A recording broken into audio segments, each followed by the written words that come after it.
Hi guys, good morning po. Welcome to my YouTube channel, Kuya Mon Vlog.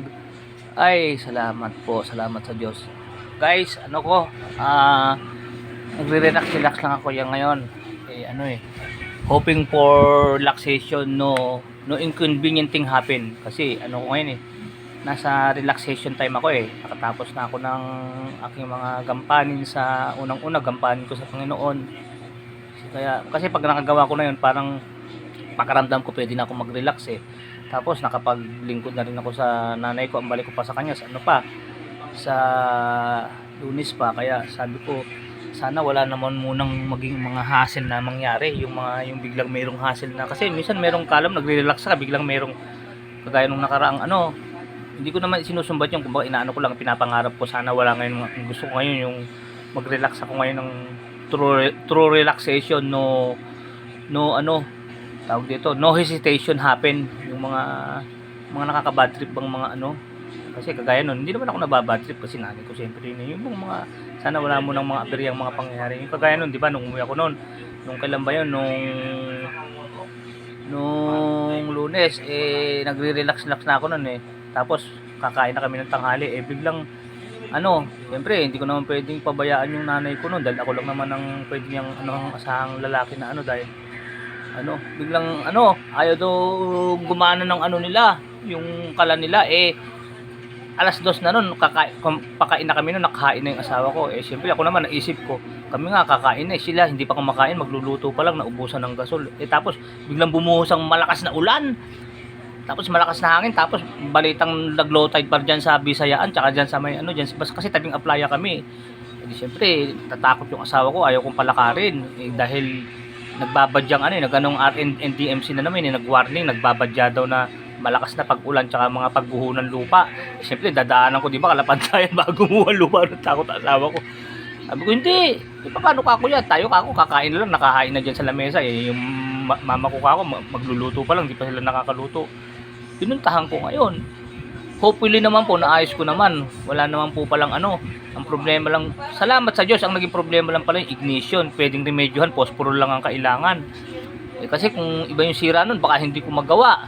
Ang nakakaano pa po nito, ang system po nito, yung binilihan namin, di pinuntahan ko. Siyempre may technician na yun dinaanan ko, sabi ko, bro, puntahan mo ngayon sumunod ka lang sa akin kasi yung yung tangke binili na namin, 2 araw pa lang ayaw sumindi. Siyempre kung na naiisip ko, baka ako binigay sa amin tangke lang, walang laman, o kaya pakasira ang regulator. Hindi, umaandar na ako. Nung nandun ako sa mama ko, pagtingin ko, lumingon ako, wala sa likod ko, hindi sumunod. Parang kumbaga parang inano lang ako, parang ineklay lang ako, nasusunod sila pero hindi naman sumunod. Sabi ko, bahala ka, ako na lang ang titingin. Buti na lang po sa awa ng Diyos, kasi nanalangin din ako, sana wala pong malaking diferensya. Yun lang pala, posporo lang pala yung remedyo. Yun, na paano ko, tinuro ko ngayon doon sa nag-aalaga kay mama. O ganito lang gawin mo, magsinti ka ng posporo, tapos lagyan mo ng gasolina. Hindi, joke lang po, hindi naman ganoon. Hindi sumabog yun. Hindi. Sabi ko ganito lang, paglagay mo ng posporo, wag mo munang pipindutin yung pindutan kasi baka magulat ka. Sabi ko pagkalagay mo ng posporo, palito ng posporo, pag umapoy na, iwanan mo ng kamay mo, wag mo, kasi siyempre baka mapaso siya Tapos saka mabuksan ka ako sa ilalim mo, yun, sumindi na. O di yun, iniwan ko na sila, nakapagluto na.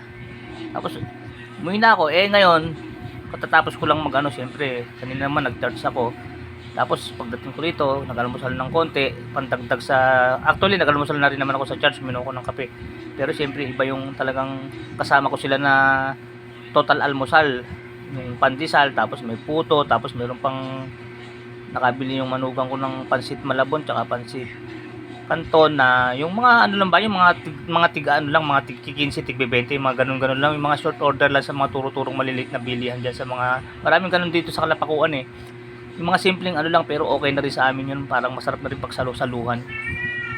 Tapos pagkatapos ngayon mag-almusal at magkape ng ganun, humiga na ako rito, sabi ko relax muna ako. Yung asawa ko nandun sa tindahan, sabi ko ay sana wala munang mangyaring mga mga hassle, hopefully sana wala, kasi relaxation time di ba mga guys. Ito po, tingnan nyo, nakahiga ako, relaxation time, sana walang hassle. Ay nako, pagbigyan naman sana, hopefully mag-relax hanggang, kasi bukas punta na ako kay mama ko hindi kami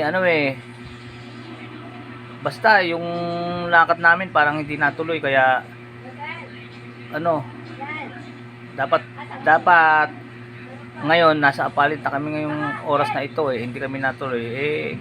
Sabi ko, di bali, okay na rin. Nasabi ko na kay mama kung Lunes na ako babalik dahil may lakad nga ako.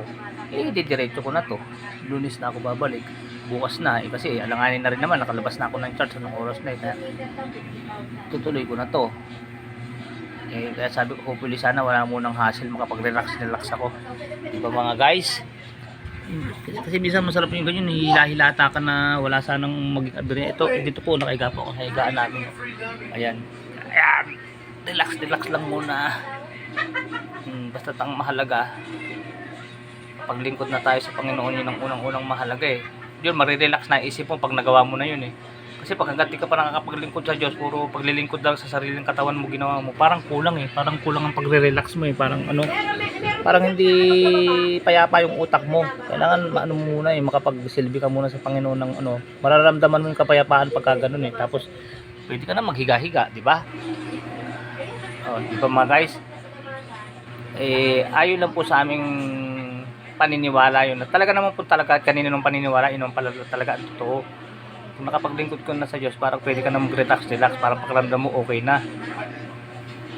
Yung bang parang kahit maghihiga ka na, parang okay na sa pakiramdam mo, hindi ka na nagigilty, di ba? Ganun lang sa pakiramdam namin. Siguro sa iba naman ganun din. Sige po mga guys, hanggang dito na lang gaya po ng dati. Kuya Mon Vlog, keep safe, keep healthy, always trust God. Maraming salamat po sa Diyos. Ay, naku po. Bye-bye po mga guys. Relaxation time. Thank you for watching. Ay, nako. Tapos nood muna tayo ng parelax-relax muna. Thank you for watching po mga guys. Salamat po sa inyo.